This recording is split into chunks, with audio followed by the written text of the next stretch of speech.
Hello again. I'm just going to speak a little bit tonight. I probably have paint and stuff all over me. Please excuse that. I have been painting and taking just this little time to speak about things that have been coming to me while I've been painting.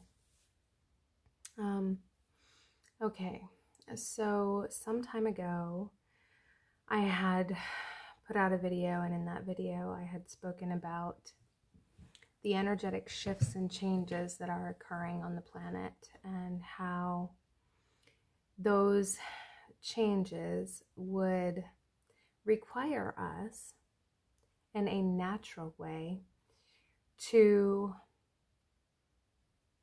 remove ourselves from certain people who are vibrating on a different level, on a different frequency, and that there would be this kind of split that was going to occur, a type of segregation in a way, but that it would occur naturally.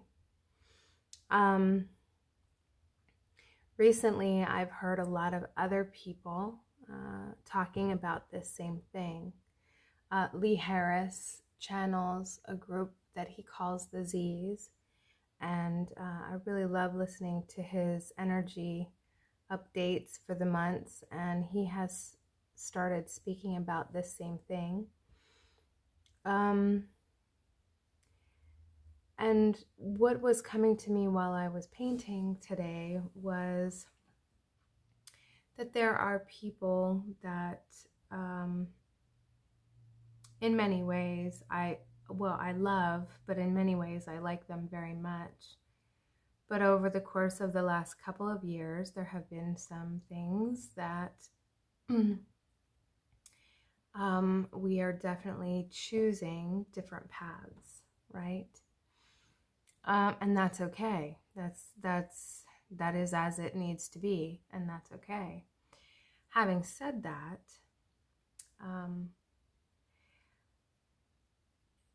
what I want to address in this video is that we be mindful to not produce blame or guilt against ourselves for deciding to opt out of someone's experience. And what I mean, I'm going to say it as bluntly as I can without, being too offensive, but there are certain people that have made choices who I can no longer participate in their life experience. It just is. I can't, because I choose not to. I choose not to because I know it's just not good for me. It's just not healthy for me to be a part of that. And so though I understand that they need to have the experience that they need to have, I'm no longer willing to go along for the ride. And that just means I'm not giving my love and attention. I'm not giving my consent to that anymore. I accept and I love them from a distance.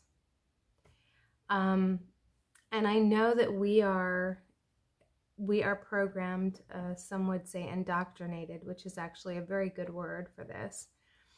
We are indoctrinated into culture here that we are to give and give and give to the point of martyrdom.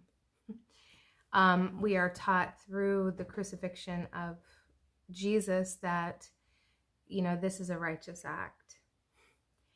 And though in his case, it was a righteous act, because the thing that was so righteous about it was that he had the power to stop it. He had the power to take up arms against others in a sense. He didn't need weapons because he had abilities that few have on this planet. in a human form. And so he could have very easily overpowered those who wished to do him harm. The righteousness in the act of his crucifixion was his call to our Father in heaven, saying, "Forgive them, Father, they know not what they do," for one thing. Showing that even in those moments when he was being crucified, when he was being harmed, in a sense, the body was being harmed, that he still exhibited the love that he came here to embody and exemplify. In that was the righteousness. It was never intended to be used. Well, it was by certain factions. It was never righteous for that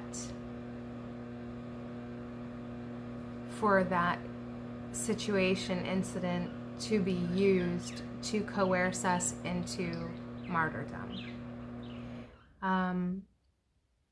So, because we have been indoctrinated, though, in those ideas and concepts, and we have been told that this is what it means to be a righteous person, we fall into those traps that have been set for us.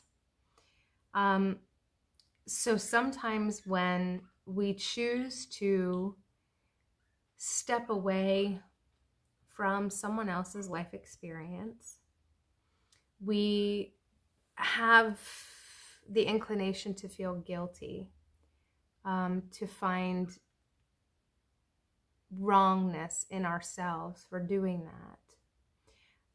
And there are others who would also point a finger and find fault in it as well. However, that is an error. As simple as that. It is incorrect.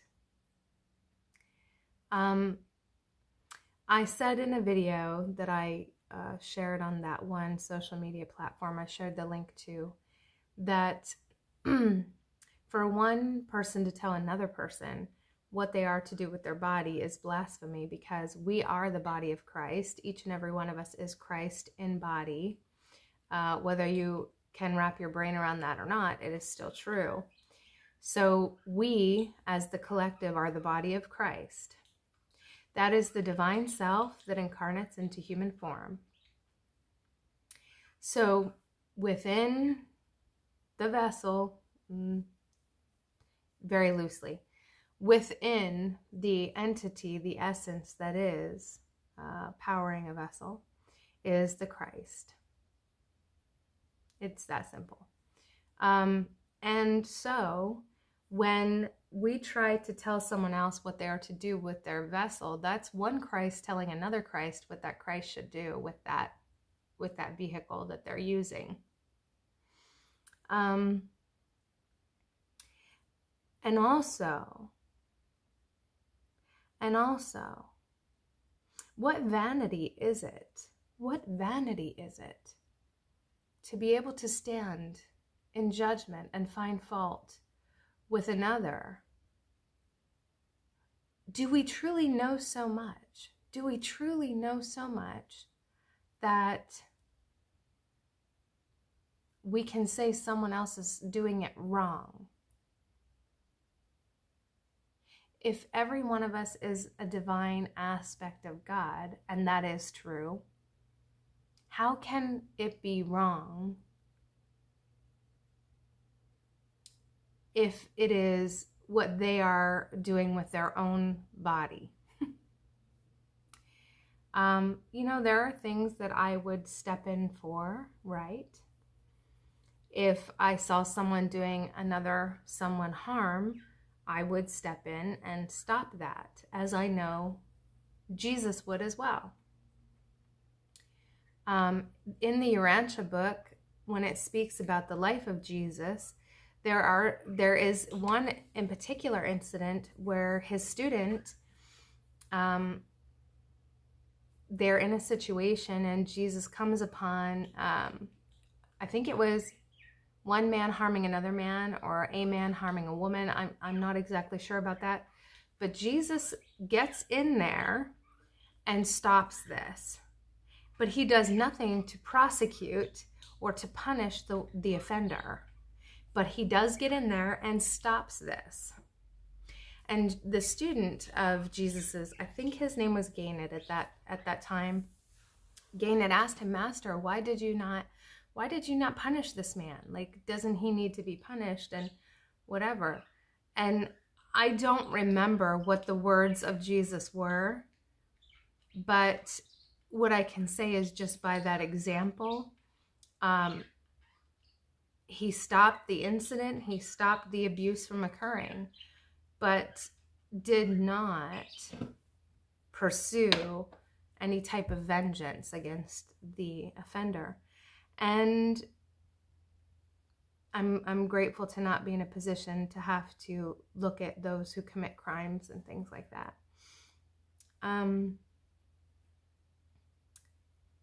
Because we obviously do need to learn. We need to learn what it means to do no harm. And I am not the one in a position to state or dictate how that is best done. Okay, so back to this.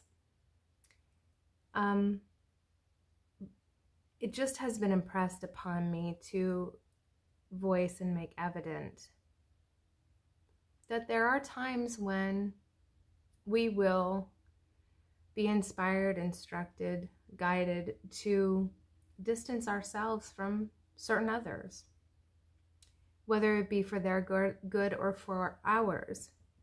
We may not know why, but it is okay to trust. It is okay to trust that that is coming from a place of divine inspiration. It is okay to not feel guilty over these things.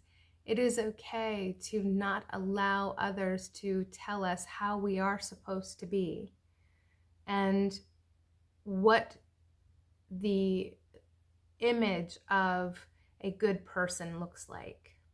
Okay? And it is okay to stop caring what other people think. It is okay. In that we find freedom. It is okay to stop caring what someone else thinks about how I conduct myself when I'm doing no harm to others.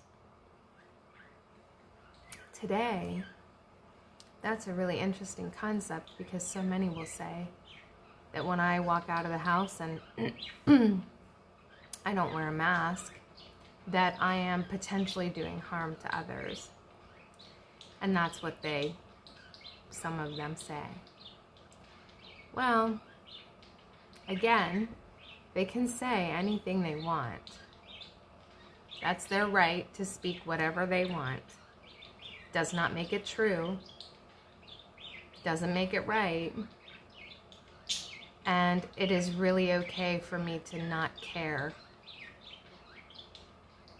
that they think I'm doing something that I'm not doing. So that's getting a little risky putting that out there, right? But I'm pretty much shadow banned, so I guess it doesn't much matter. So I hope that this message helps someone else as much as it helps me to be reminded that it doesn't matter how someone else perceives my behavior or my choices. It doesn't matter, because I listen to the Christ in me. I listen to that guidance that I get directly from Christ. And there is strength in that. There is strength in that. Christ is the ultimate authority. The ultimate. Like, how could you get more, how could you get a more powerful validation of support? And peace and love, may you be blessed.